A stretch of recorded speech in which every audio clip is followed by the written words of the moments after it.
Hello, Physics 1. This is the last day of lecture of your semester. How excited are you? I'm excited. This has been a semester. Like, seriously, man. I feel like I have just gone through a survival horror video game in real life. And it's not very much fun. Actually, I didn't really like playing them to begin with, in the brief period of my life where I played video games.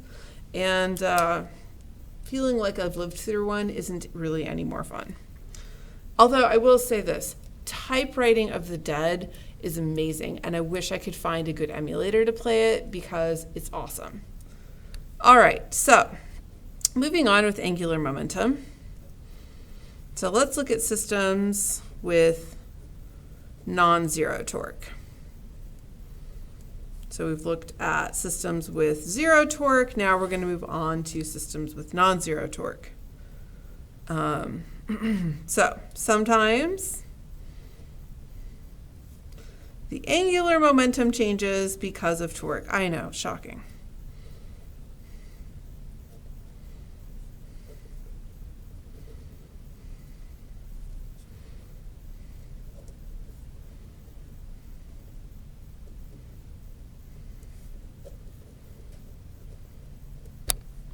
All right, so let's look at how we can solve problems with a changing torque. So let's consider a yardstick with mass 250 grams that lies on the ice.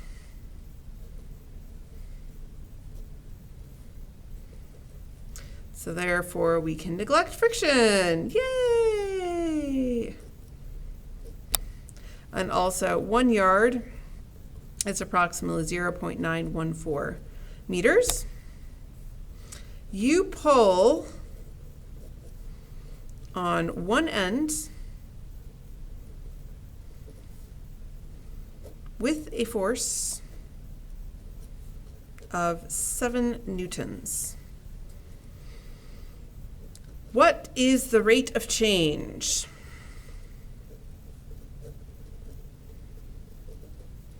Of the center of mass speed, VCM.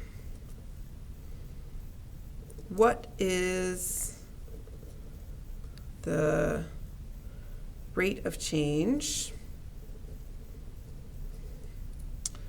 of the angular speed, omega? So if you recall, the moment of inertia of a rod at the center of mass is equal to ml squared over 12. B12. Okay, so let's draw a picture.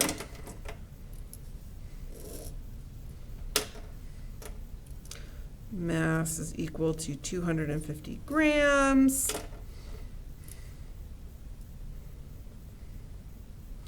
Length is equal to 0.914 meters.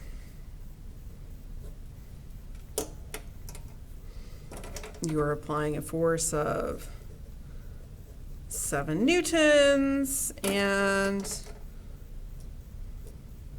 it is rotating about its center, and there is also some VCM. Okay. This is the situation that we're looking at. So basically, you're just pushing one end and watching it spin. Okay, so let's set up now that we have drawn our diagram, we can set up our problem.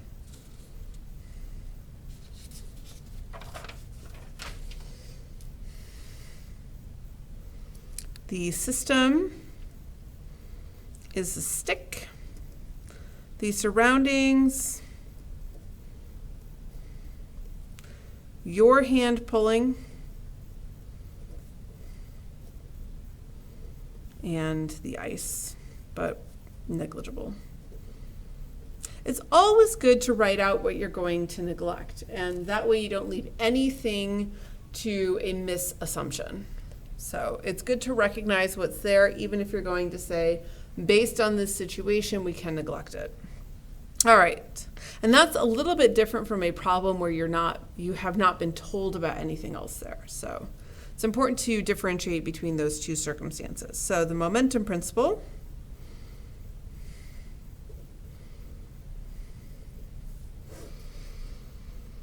we have dp dt is equal to dm VCM dt, which is equal to F net.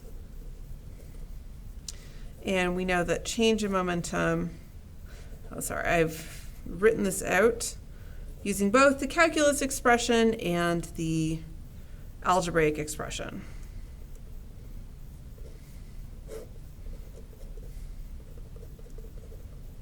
So that's the same thing, two different variations. Remember, you don't need calculus to solve these problems, but I think it is good to remember that these are indeed calculus expressions, even if we're not applying calculus to the particular situation.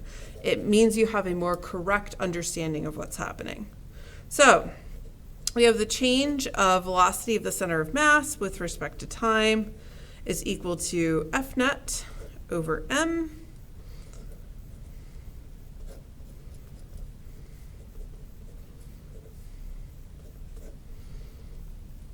And no matter how you square it, that is 7 newtons over 0.25 kilograms, which is 28 meters per second squared.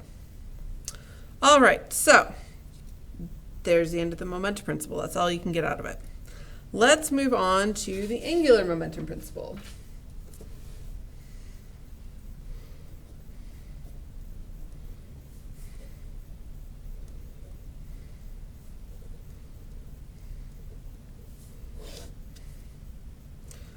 Go after the center of mass. So the change of rotational angular momentum with respect to time is equal to the net torque relative to the center of mass.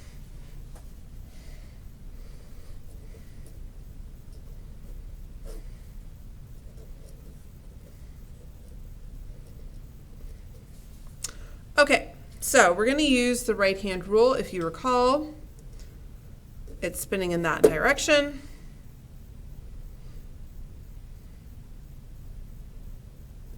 So take our hand, follow that direction. You can see it's going into the page. So negative Z.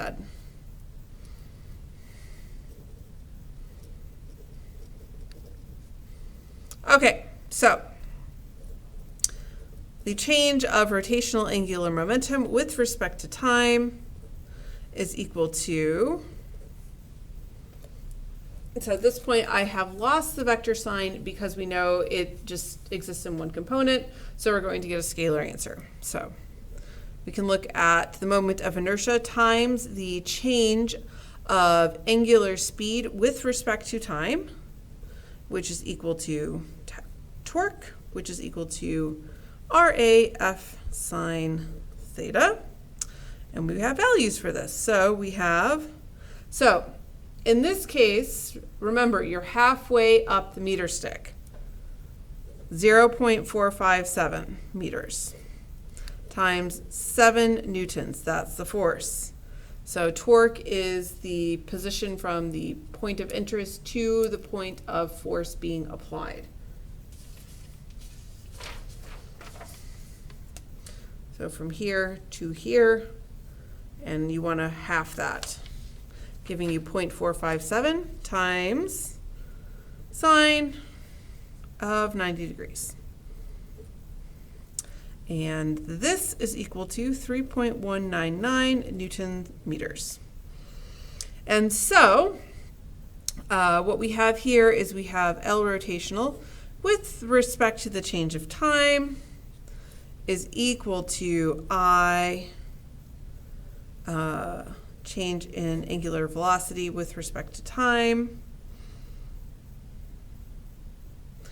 is equal to torque. And so what we want to go after is Um,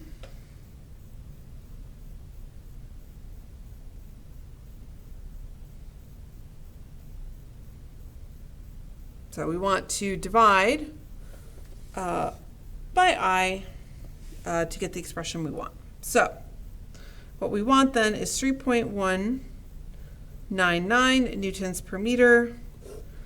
Remember our moment of inertia for a disk, so this is divided by 0.25 times 0.914 squared over 12.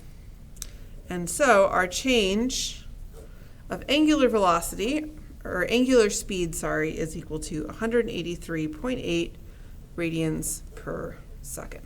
So in order to get that, that's why we divided both sides by I, giving us our change of angular speed.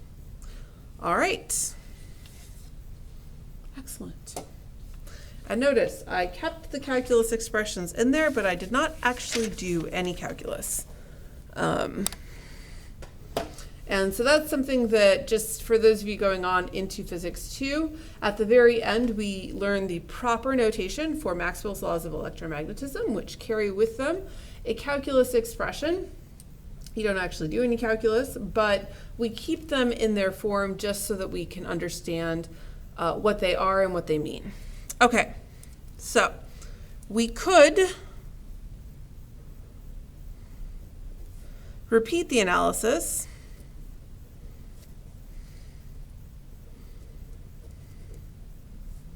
by calculating torque.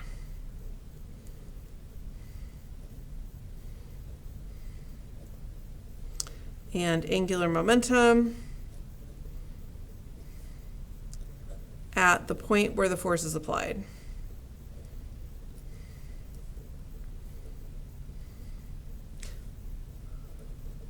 And I'm going to do that for you quickly.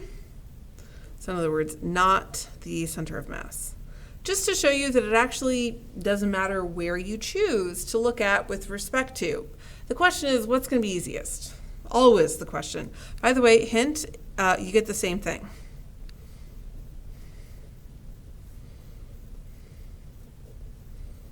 So let's do that. So system is the stick, surroundings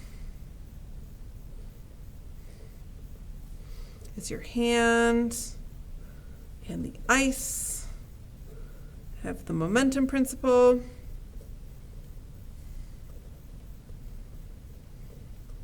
It's the same. So dVcm dt is equal to 7 newtons over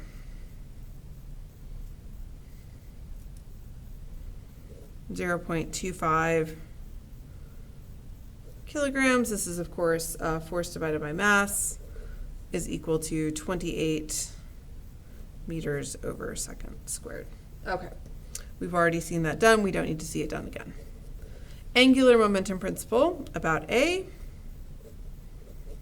So in this case, torque is equal to 0 because RA to F is equal to 0. And the change of torque with respect to A, or the change of angular momentum over time with respect, is equal to the net torque, all with respect to A. It's still in minus Z. We've already done the right-hand rule, so we have d dt, the change with respect to time, of ml squared over 12 omega minus L over 2 m BCM, which is equal to 0. So this is rotational right here.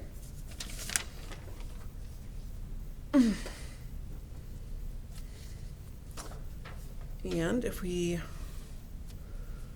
so since this is all equal to 0, the time-based derivative of ml squared over 12 omega is equal to over 2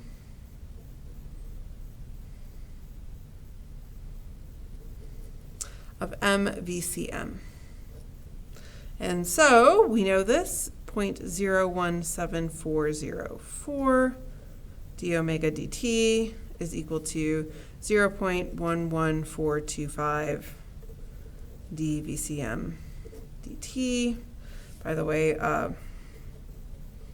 this comes from ml squared over 12 is equal to 0.25 kilograms times 0.914 squared over 12, 0.17404, and L over 2m is equal to 0.914 over 2 times 0.25 is equal to 0.11425.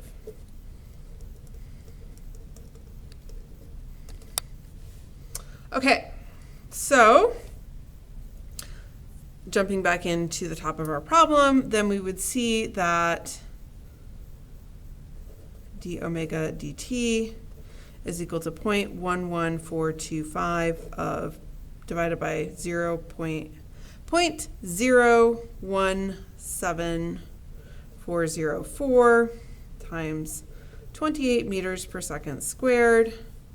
And this is equal to 183.8 radians per second, which is exactly what we got last time. So the moral of the story is there are lots of great ways to solve problems.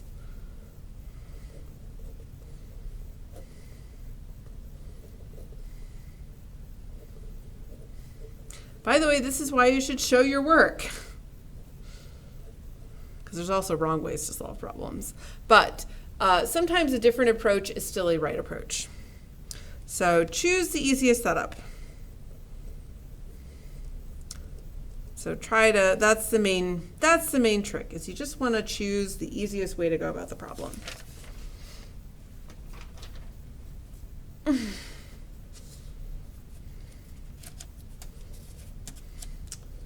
All right. Okay, so moving on, look at, actually I will save the rest of this for part 2 so we don't interrupt an idea midway through. All right, I will see you for part 2.